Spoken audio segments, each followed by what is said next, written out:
मंडळी, विधानसभेच्या मैदानाला प्रारंभ झाल्यानंतर त्यात धामधुमीत दिवंगत खासदार वसंत चव्हाण यांच्या जाण्यानं रिक्त झालेली नांदेड पोटनिवडणूक सुद्धा लागेल अशी चर्चा सुरू होती आणि झालंही तसंच। येत्या 20 नोव्हेंबरला एकीकडे संपूर्ण महाराष्ट्रात विधानसभेचा उत्सव साजरा होणार आहे, तर दुसरीकडे नांदेड लोकसभेत पोटनिवडणुकीचा रणसंग्राम रंगणार आहे। मात्र इथली पोटनिवडणूक जाहीर झाल्यापासूनच इथं वेगवेगळे ट्विस्ट निर्माण झाल्याचं बघायला मिळालं आहे। त्यातच नांदेड लोकसभा पोटनिवडणुकीसाठी दिवंगत खासदार वसंत चव्हाण यांचे सुपुत्र रवींद्र चव्हाण यांना काँग्रेस पक्षानं उमेदवारी जाहीर केली। यातून सहानुभूतीचा फायदा उठवण्याचा काँग्रेसचा प्रयत्न आहे हे सहज लक्षात येतं। मात्र ही पोटनिवडणूक काँग्रेसच्या रवींद्र चव्हाण यांच्यासाठी सुरुवातीला तितकी सोपी नव्हती, कारण एकीकडे भाजपकडून इथल्या पोटनिवडणुकीसाठी कोण उमेदवार असणार हा पेच कायम असताना एमआयएमनं देखील ही पोटनिवडणूक लढवण्याची घोषणा केली होती। एमआयएमचे प्रदेशाध्यक्ष माजी खासदार इम्तियाज जलील हे नांदेड पोटनिवडणुकीच्या आखाड्यात उतरणार असल्याचं त्यांनी स्वतः माध्यमांना सांगितलं होतं। त्यामुळे एमआयएमची उमेदवारी काँग्रेसचं टेन्शन वाढवणारी होती। किंबहुना इम्तियाज जलील हे नांदेडच्या मैदानात उतरल्यानंतर इथली पोटनिवडणूक कशी होणार यावर विचार होत असतानाच आता इम्तियाज जलील यांनी नांदेड लोकसभेतूनच माघार घेतली आहे। तर छत्रपती संभाजीनगर पूर्व विधानसभेतून त्यांनी आपला उमेदवारी अर्ज दाखल केला आहे। शिवाय भाजपने शेवटच्या क्षणी आपला उमेदवार जाहीर केला आहे। कोण आहेत भाजपचे उमेदवार? एमआयएमच्या माघारीनंतर ही पोटनिवडणूक कशी रंगणार? भाजपची काय रणनीती असणार? रवींद्र चव्हाण भाजपला पुरून उरणार का? या सगळ्या प्रश्नांची उकल करणारा हा सविस्तर रिपोर्ट। नमस्कार, मी स्वप्नील आणि आपण पाहता त्याचं काय महाराष्ट्र। तर मंडळी, सुरुवातीला नांदेड पोटनिवडणुकीत भाजप विरुद्ध काँग्रेस या दोन पक्षात निवडणूक रंगणार असं मानलं जात होतं। मात्र एमआयएम पक्षाचे माजी खासदार इम्तियाज जलील यांनी धक्कातंत्राचा वापर करत निवडणूक लढवण्याची घोषणा केली। त्यामुळं नक्कीच काँग्रेससह भाजपचंही टेन्शन आता वाढलं होतं, यात काही शंका नाही। कारण नांदेडमध्ये एमआयएम पक्ष मजबूत आहे, म्हणूनच जलील यांनी नांदेडची पोटनिवडणूक लढवण्याची घोषणा केल्यामुळं मतांचं विभाजन होणार हेही तितकंच खरं होतं। इम्तियाज जलील हे नांदेड पोटनिवडणुकीतही निवडणूक लढवणार आणि संभाजीनगर विधानसभा लढवणार असल्याचं त्यांनी सांगितलं होतं। मात्र कुठला विधानसभा मतदारसंघ असणार याचा सस्पेन्स मात्र त्यांनी कायम ठेवला। पण आता तो सस्पेन्स उघडत जलील यांनी अतुल सावे यांच्या विरोधात छत्रपती संभाजीनगर पूर्वमधून उमेदवारी अर्ज दाखल केला आहे। सोबतच ते नांदेडमधून निवडणूक लढणार नाही याचीही त्यांनी घोषणा केली आहे। त्यामुळं आता नांदेड पोटनिवडणुकीची लढत फक्त भाजप आणि काँग्रेस या दोघांमध्येच होणार हे मात्र निश्चित झालं आहे। भाजपकडून अनेक नेते इथं इच्छुक असताना 3 महिन्यापूर्वी झालेल्या भाजपच्या निवडणुकीत पराभूत झालेले माजी खासदार प्रताप पाटील चिखलीकर पुन्हा निवडणूक लढवण्यासाठी इच्छुक होते। तर अशोकराव चव्हाण यांचंही नाव चर्चेत होतं। यात अशोकराव चव्हाण यांनी स्वतः माघार घेतली, तर प्रतापराव चिखलीकर यांनी ऐन विधानसभेच्या पार्श्वभूमीवर अजित पवार गटात प्रवेश केला आणि लोहा कंधार मतदारसंघातून उमेदवारी मिळवली। त्यामुळं एका नव्या चेहऱ्याला भाजपनं संधी दिली आहे। तो चेहरा म्हणजे संतुख हंबर्डे। कोण आहेत संतुख हंबर्डे? तर संतुख हंबर्डे हे भाजपचे जिल्हाध्यक्ष असून नांदेड दक्षिण मतदारसंघाचे काँग्रेसचे आमदार मोहन हंबर्डे यांचे ते सख्खे भाऊ आहेत। विशेष म्हणजे संतुख हंबर्डे यांचे छोटे बंधू मोहन हंबर्डे हे काँग्रेसचे विद्यमान आमदार असून त्यांनाही काँग्रेसकडून पुन्हा उमेदवारी मिळाली आहे। तर संतुख हंबर्डे पहिल्यांदाच निवडणुकीच्या रिंगणात उतरणार आहेत, किंबहुना दोन्ही भाऊ रिंगणात असणार आहेत। तरी आखाडा मात्र वेगळा असणार आहे। मात्र हे दोन्ही भाऊ एकमेकांच्या विरोधात प्रचार करणार असल्याचं चित्र आपल्याला नांदेडमध्ये दिसून येईल।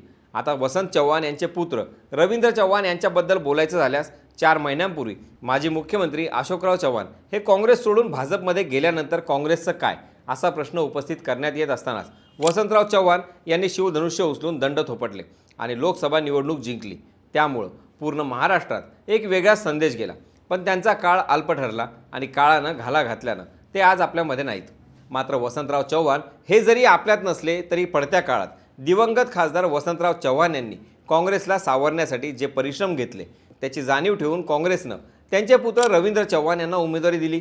तर हेच रवींद्र चव्हाण अध्यापन क्षेत्रात काम करतात। त्यांची ही पहिलीच निवडणूक असणार आहे। याआधी ते निवडणुकीच्या रिंगणात कधीच उतरले नाहीत। तरी पण वसंत चव्हाण यांच्या निवडणुकीतील सर्व प्रचार यंत्रणा राबवण्यापासून ते शेवटच्या बूथ बांधणीपर्यंत त्यांनी काम केलेलं आहे। सभांच्या नियोजनापासून ते प्रचार मुद्दे ठरवण्यापर्यंत ते आपल्या वडिलांसाठी मैदानात उतरले होते। त्यामुळं नक्कीच त्यांची ताकद कमी लेखून चालणार नाही। शिवाय त्यांच्यासोबतच सहानुभूतीही असणार आहे हे नाकारून चालणार नाही। त्यामुळं भाजपसमोर पुन्हा एकदा नवं आव्हान उभं राहणार हे निश्चित आहे। म्हणूनच मुस्लिम, दलित आणि मराठा मतांच्या आधारे निवडून आलेल्या चव्हाण यांच्या सुपुत्रांना पोटनिवडणुकीमध्ये पराभूत करण्यासाठी भाजपचा चेहरा कोण याची उत्सुकता शिगेला पोहोचली होती. कारण 2014 पासून इथला इतिहास बघितला तर इथली वंचितची ताकदही आपल्याला लक्षात येते. तर मोदी लाटेत 2014 मध्ये नांदेड लोकसभा मतदारसंघात अशोक चव्हाण यांनी भाजपचा मोठा पराभव केला होता. त्यावेळी इथं वंचितच्या उमेदवाराला चांगली मतं मिळाली होती. 2019 मध्ये मात्र अशोक चव्हाण यांना पराभवाचा सामना करावा लागला होता. भाजपचे प्रतापराव चिखलीकर यांनी त्यांचा पराभव केला होता. त्यांना 4,86,806 मतं मिळाली होती, तर चव्हाणांना 4,46,658 एवढी मते मिळाली होती. याच निवडणुकीत MIM आणि वंचित बहुजन आघाडीचे उमेदवार प्राध्यापक यशपाल भिंगे यांनी 1,66,196 मतं घेतली होती. या ठिकाणी झालेल्या सेक्युलर मतांच्या विभाजनामुळे त्यावेळी अशोक चव्हाण यांना पराभवाचा सामना करावा लागला होता. 2024च्या लोकसभा निवडणुकीत वंचित बहुजन आघाडीच्या उमेदवारास लाखांचा पल्ला देखील पार करता आला नव्हता. तरीही वंचितचा उमेदवार 3ऱ्या क्रमांकावर होता. शिवाय मराठा आरक्षण आंदोलनामुळे चर्चेत आलेल्या जरांगे फॅक्टर हे काँग्रेसच्या यशाचे मूळ कारण मानलं जातं. मात्र आता पोटनिवडणुकीत वंचित आघाडी काय भूमिका घेणार, तसंच जरांगे पाटील कुठली भूमिका घेणार आणि ती आता किती निर्णायक ठरेल यावर नांदेड मतदारसंघाचं गणित अवलंबून असल्याचं बोललं जात आहे. किंबहुना वंचित बहुजन आघाडीच्या राज्य कमिटीनं नांदेड लोकसभा मतदारसंघाच्या पोटनिवडणुकीसाठी वंचित बहुजन आघाडीच्या वतीनं अविनाश भोसीकर यांनाच उमेदवारी दिली आहे. वंचितनं लिंगायत समाजाचा चेहरा मैदानात उतरवला आहे. त्यामुळं MIMनं माघार घेतली असली तरी वंचितचा उमेदवार मात्र निवडणुकीच्या रिंगणात असणार आहे. याआधी नांदेड लोकसभा मतदारसंघात 1987 साली पोटनिवडणूक पार पडली होती. त्यावेळी शंकरराव चव्हाण यांच्या राजीनाम्यानं रिक्त झालेली जागा पुन्हा काँग्रेस पक्षानं जिंकली होती. त्यानंतर आता तब्बल 38 वर्षांनी पुन्हा एकदा नांदेडमध्ये पोटनिवडणूक होत आहे. त्यावेळी काँग्रेसला सहानुभूतीचा फायदा झाला होता. याही वेळी 1987ची पुनरावृत्ती होऊन त्यांना या निवडणुकीत सहानुभूतीचा फायदा होणार का, की भाजपच्या हातून निसटलेली नांदेडची जागा पुन्हा भाजपला मिळणार, अथवा अविनाश भोसीकरांच्या रूपानं वंचितला नांदेड मतदारसंघात यश मिळणार, हे बघणं आता महत्त्वाचं ठरणार आहे. किंबहुना नांदेडमध्ये आता दोन्ही पक्षांसाठी प्रतिष्ठेची लढाई असणार आहे. दोन्ही उमेदवारांसाठी ही पहिली निवडणूक आहे. म्हणूनच रिक्त झालेल्या जागेवर काँग्रेसचा पुन्हा विजय होणार का, सहानुभूतीची लाट मोडीत काढण्यासाठी भाजपला कितपत यश मिळेल हे पाहणं महत्त्वाचं ठरणार आहे. येत्या काळात या सगळ्या घडामोडींवर पडदा उठणारच आहे, पण त्याचे अपडेट आपण वेळोवेळी घेतच राहू. तत्पूर्वी या एकूण निवडणुकीबाबत तुमचं मत काय हे आम्हाला कमेंट बॉक्समधून कळवायला विसरू नका.